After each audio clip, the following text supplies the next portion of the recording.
one and all present here. Myself, Shweta Kumari of Standard 9A. Today, I am here to deliver a famous speech given by Hamlet from Shakespeare's play. It goes like this: to be or not to be, that is the question. Whether these noblers in the mind to suffer, the slings and the arrows of outrageous fortune, and to take arms against the sea of troubles, and by opposing end them, to die, to sleep. No more by the sleep to say we end the heartaches and the thousands of natural shocks that flesh in air to.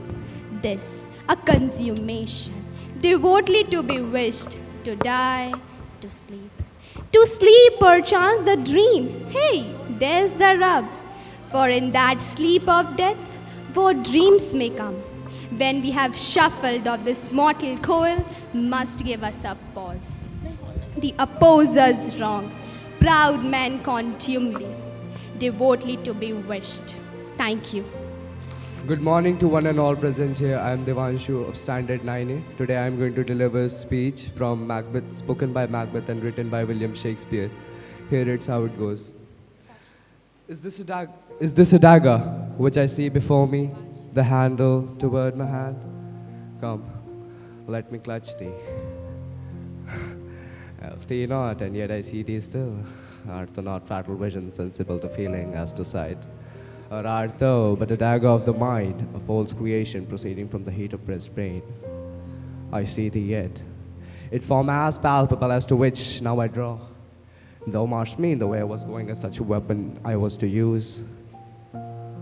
Mine eyes are fooled by all the other senses of earth, all the west.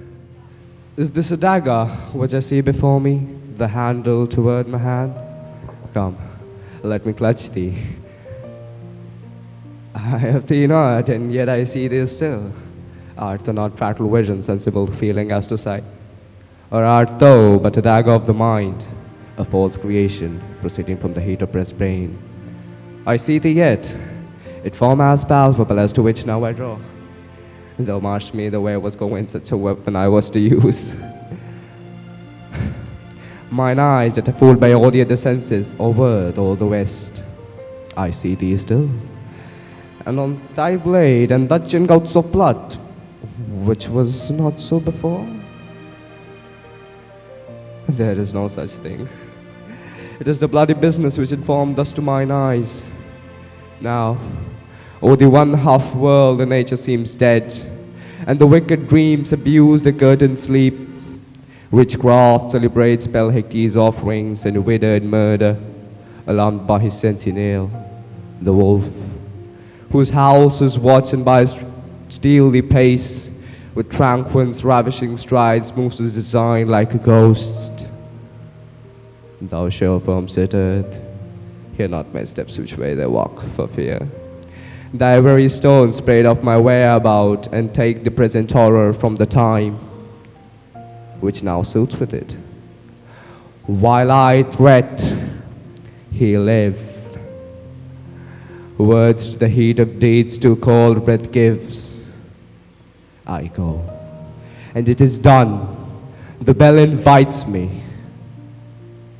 Hear it not, Duncan, for it is a knell which summons thee to heaven or to hell.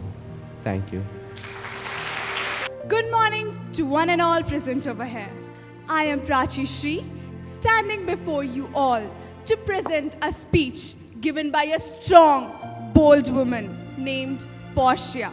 She is a character from the play of William Shakespeare, and her speech is upon the quality of mercy. The quality of mercy, and it goes like this. The quality of mercy is not straight, it is truth as the gentle rain from heaven upon the place beneath. It is twice blessed. It blessed him that gives and him that takes. This mightiest in the mightiest, it becomes the throned monarch better than his crown. His scepter shows the force of temporal power. the attribute to awe and majesty, wherein thought sit the dread and fear of kings. But mercy is above from this sceptred sway. It is enthroned in the hearts of kings. It is an attribute to God himself. It is an earthly power that doth shows us the God's likest. And when mercy seasons justice, therefore due. Though consider this, in the course of justice, none of us should see salvation. We do pray for mercy, and that same prayer, thought teaches us to render the deeds of mercy. I have spoken much to mitigate the justice of this court. This strict court of Venice must give sentence against that merchant over there. Thank you. Good morning to one and all present here. I'm Nathaniel Matthew of class 9B. Today, I'm going to present a speech by Shylock from Merchant of Venice by William Shakespeare.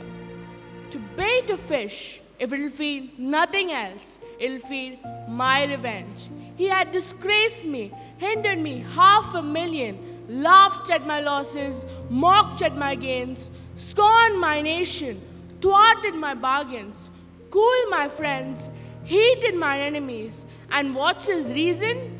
I'm a Jew, had not Jew eyes, had not Jew hands, organs, dimensions, senses, affections, and passions, fed with the same food, heard with the same beckons, subject to the same disease, healed by the same means, warmed and cooled by the same winter and summer. As a Christian is, if you prick us, do we not bleed? If you tickle us, do we not laugh? If you poison us, do we not die? If you wrong us, shall we not revenge? If a Jew wrong a Christian, what is his humility? Revenge. If a Christian wrong a Jew, what should his sufferance be by Christian example? Why revenge? The villainy you teach me, I will execute. It shall go hard, but I'll better the instruction. Ladies and gentlemen, friends and foe, a very warm good morning to one and all present here.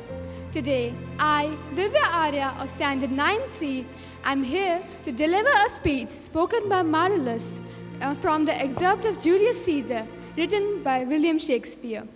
The title of my speech is Wherefore Rejoice, and it goes like this. Wherefore rejoice? What conquest brings he home? What tributaries follow him to Rome, to grace in captive bonds his chariot wheels? You blocks, you stones, you worse and senseless things! Oh, you hard hurts, you cruel men of Rome, knew you not Pompey? Many a time and oft have you not climbed up to fields and battlements, to towers and windows, yea, to chimney tops, to see great Pompey pass the streets of Rome? And when you saw his chariot but appear, have you not made a universal shout that Tiber trembles underneath her banks to hear the replication of your sounds made in her concave shores? And do you now call out a holiday? And do you now strew flowers in his way that come in triumph over Pompey's blood? Begone! Run to your houses, fall upon your knees, pray to the gods to intermit the plague that needs must light on this ingratitude. Thank you. William Shakespeare, a great man who left us so long ago, but is still alive in our hearts. A very hearty morning to everyone. This is Shweta Kumar from Standard 10A, standing over here to orate a speech given by Marcus Brutus during Caesar's funeral, written by William Shakespeare.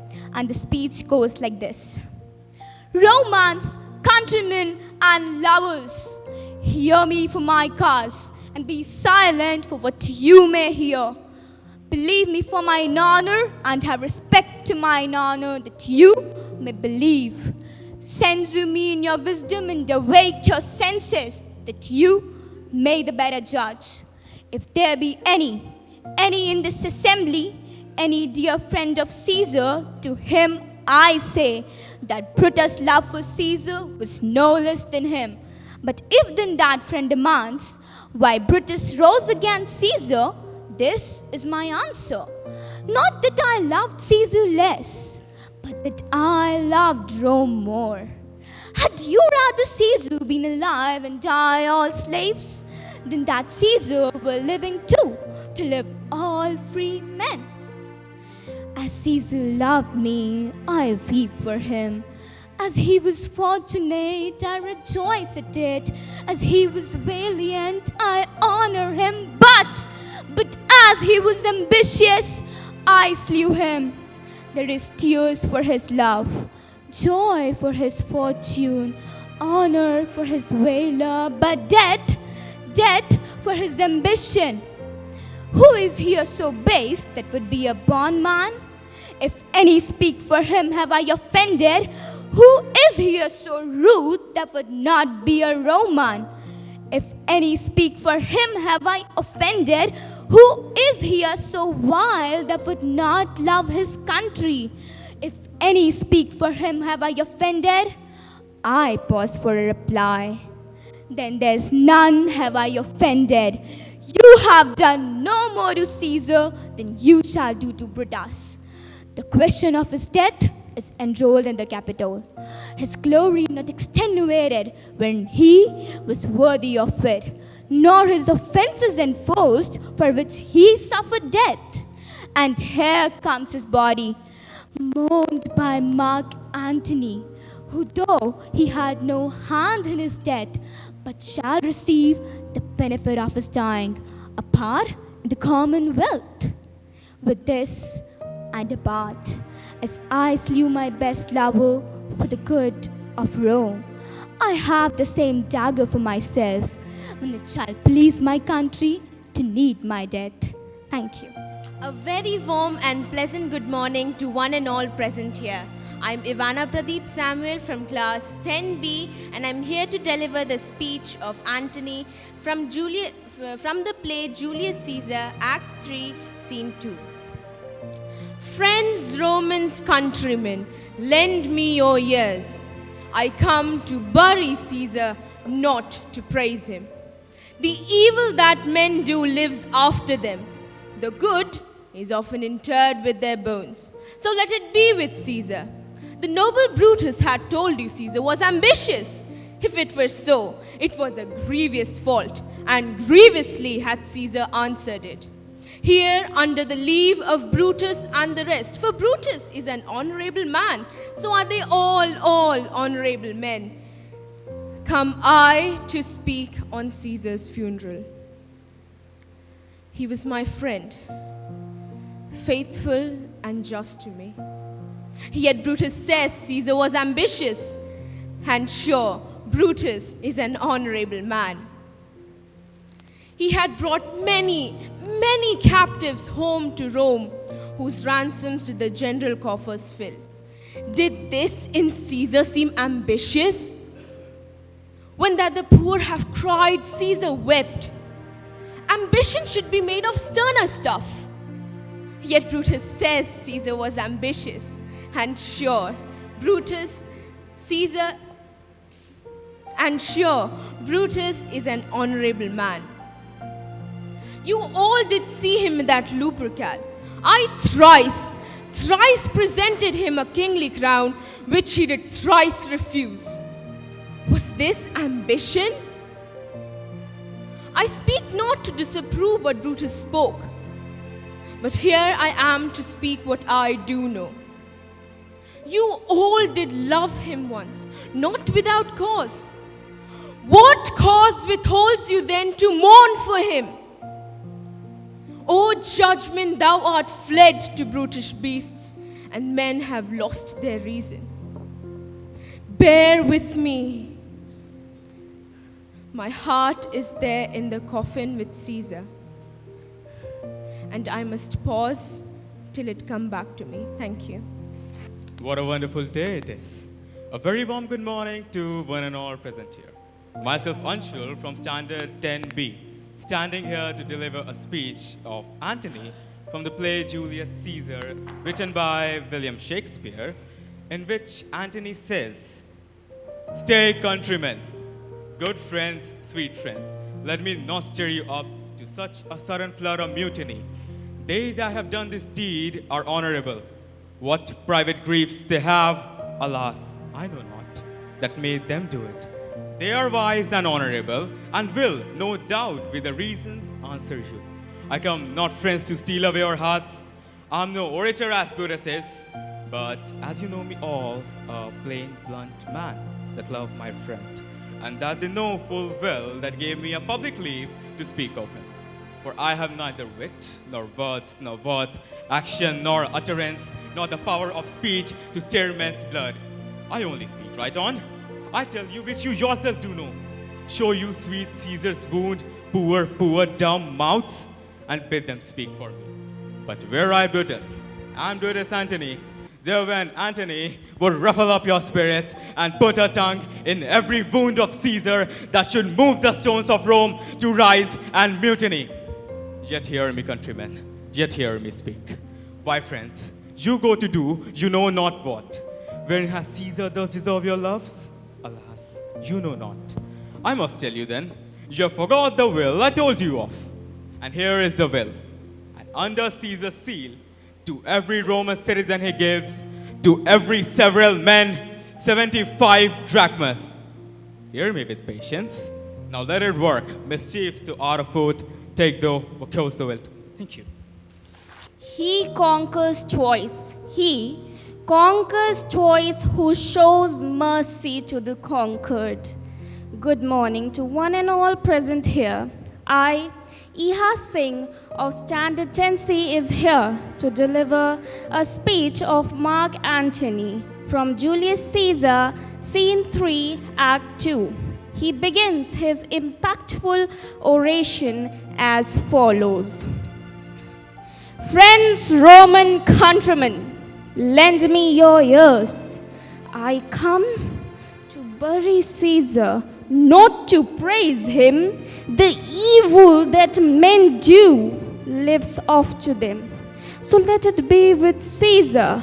The noble Brutus had told you Caesar was ambitious. If it were so, it was a grievous fault. And grievously had Caesar answered it. Here, under the leave of Brutus and the rest, for Brutus is an honorable man, so are they all honorable men, come I to speak in Caesar's funeral. He was my friend, faithful and just to me. But Brutus says he was ambitious, and Brutus is an honorable man. I speak not to disapprove what Brutus spoke, but here I am to speak what I do know. You all did see that on the Lupercal I thrice presented him a kingly crown, which he did thrice refuse. Was this ambition? Ambition should be made of sterner stuff, yet Brutus says he was ambitious. And Brutus is an honorable man. You all did love Caesar once, not without a cause. So what cause withholds you then to mourn for him? O judgment, thou art fled. To the brutish beasts and men have lost their reasons. Bear with me. My heart is in the coffin there with Caesar, and I must pause till it comes back to me. Thank you. Where the sluttish time destroys every monument, it could not destroy the single link of a pen. Good morning to one and all present here. My name is Tanmay Kumar Dubey and I'm from class 10C. Today, I'm going to present you the monologue said by Mark Antony when he was left alone with Julius Caesar's body. Oh, pardon me, thou bleeding piece of earth, that I am meek and gentle with these butchers. Thou art the ruins of the noblest men that ever lived in the tide of times. Woe to the hand that shed this costly blood. Over the wounds now do I prophesy, which like dumb mouths do ope their ruby lips to beg the voice and utterance of my tongue. A curse shall light upon the limbs of men. Domestic fury and fierce civil strife shall cumber all the parts of Italy.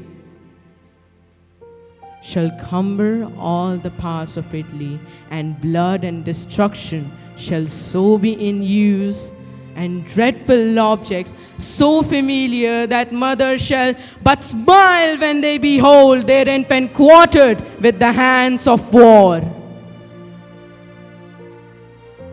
All the things in common use. And Julius Caesar's spirit ranging for revenge, with aid by his side come hot from hell.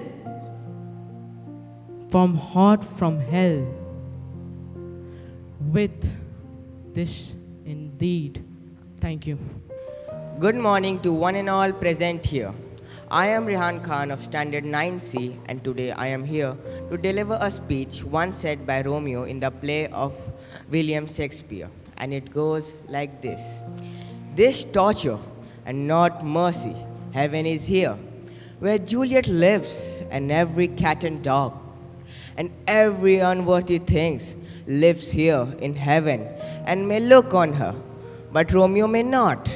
More validity, more honorable sights, and more courtship lives, as thinking their earth kisses sings. In carrying flies than Romeo, they my size. In carrying flies as thinking Romeo, they my size.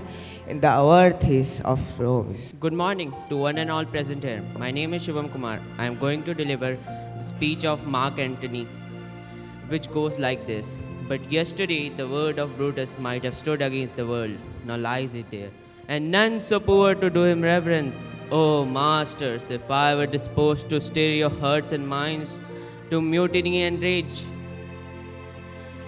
I should do Brutus wrong and Cassius wrong, who you all know are honorable men. I will not do them wrong. I rather choose to wrong the dead, to wrong myself and you. Thank you.